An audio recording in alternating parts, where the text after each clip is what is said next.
is safe and sound and sustainable. Thank you.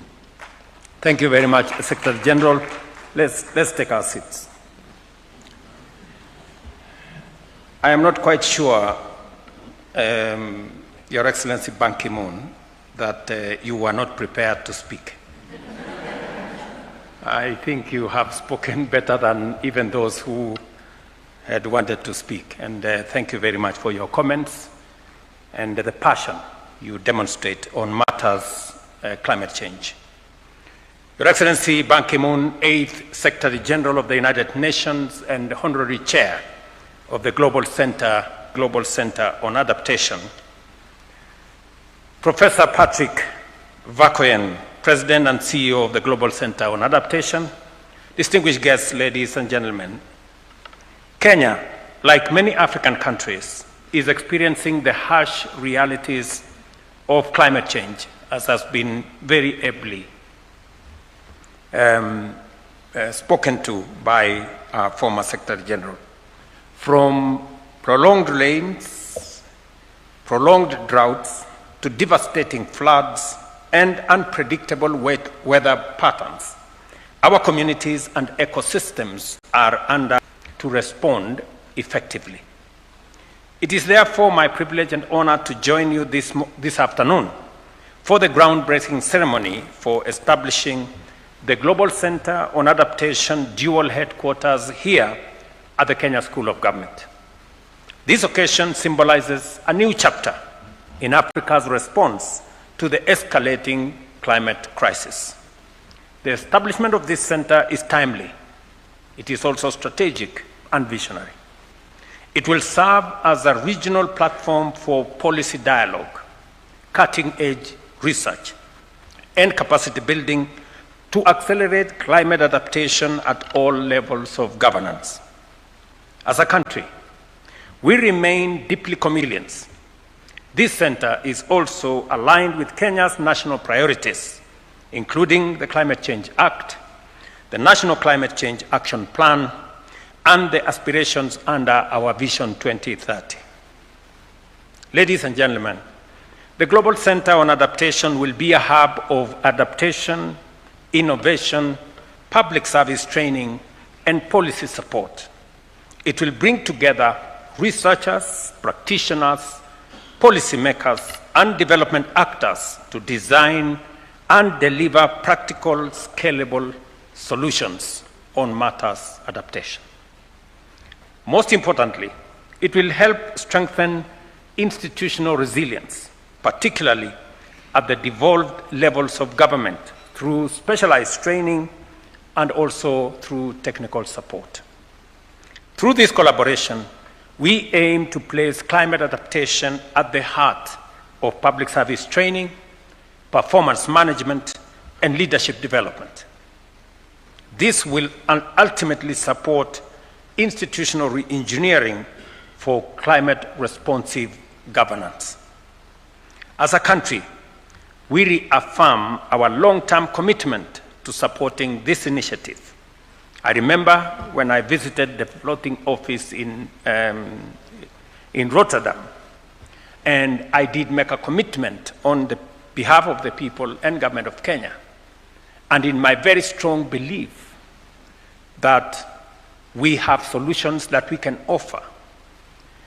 And though we are suffering the effects of climate change, we do not want to be just victims. We want to be part of crafting solutions and crafting a future that all of us can live in. It is my very strong commitment that the old style of trying to point fingers at who did what, or trying to blame one as against the other, or the rivalry between the North and the South, will not give us solutions. It is the partnership that we can forge between the South and the North, between those who are responsible and those who are victims. And that is how we are going to craft a solution. We're going to craft a new future that will be sustainable for all of humanity. It is a place in history where Africa must contribute its resources, its natural, human resources, and its expertise and knowledge and understanding to craft a future that is not just sustainable, but a future that serves all of humanity. It is the reason why Kenya has taken a front lead in matters climate action and in providing leadership for our continent as we work towards forging a united front and dealing with the challenges that come with matters climate. Just for the record, Kenya is 80% arid and semi-arid. And we understand full well what a drought means. We also know what floods can do. Just 2 years ago, we had the most serious drought in 40 years of Kenya's history. We lost almost 2.5 million heads of livestock. And subsequently, the year after, we had very serious floods that people in this city of Nairobi, close to 30 people lost their lives in those floods. So we know what climate change means because we live through the effects every day.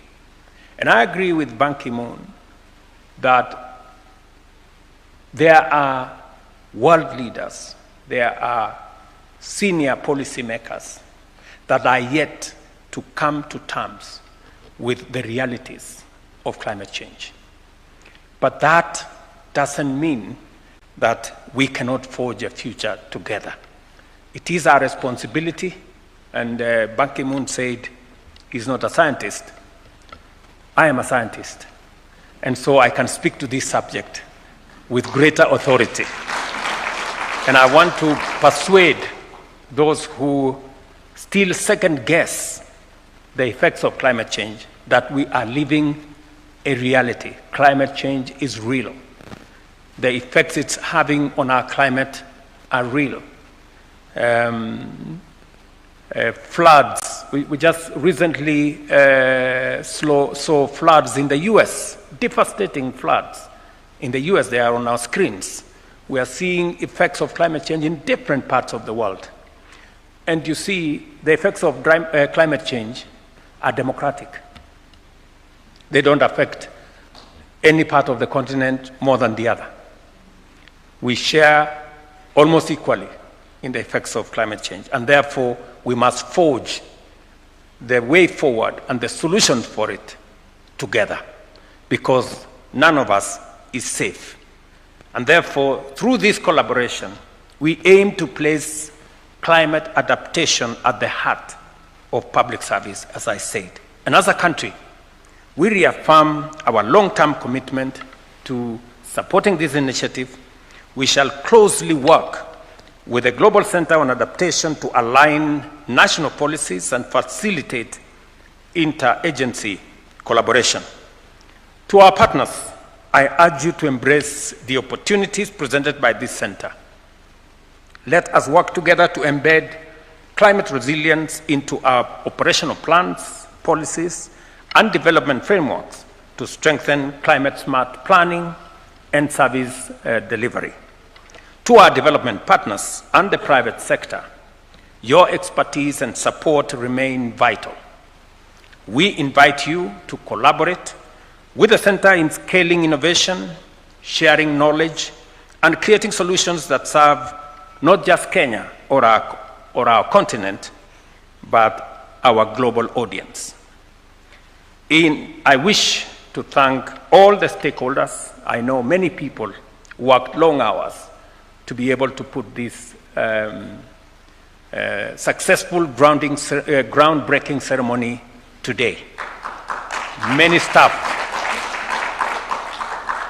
they know themselves. Many people worked long hours. I know that very well. Many people worked on Sunday, others worked on Saturday, I remember making several phone calls.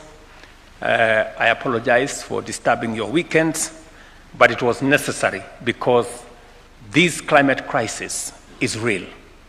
And therefore, the center that we are building here that is going to harness expertise, bring policymakers into this space, bring development actors, is a necessary emergency. If climate action is an emergency, climate adaptation is more than emergency. And therefore, the setting up of this office that is also going to provide space for our Ministry of Environment at no cost to the government of Kenya is a very welcome development. I remember having a conversation with Patrick, and we agreed that they are going to spend close to 1.7 billion shillings to put up this office, and we are going to share that office so that we can share the benefits and experiences and the research and knowledge that will be developed in this center with the government of Kenya as we provide leadership on climate action across the continent and beyond. Today, we plant a seed that will grow into a beacon of resilience, innovation, and excellence. Let this center stand as a symbol of Kenya's leadership in climate adaptation and of our collective commitment to a sustainable and secure future for all of us. Thank you very much, and may God bless you.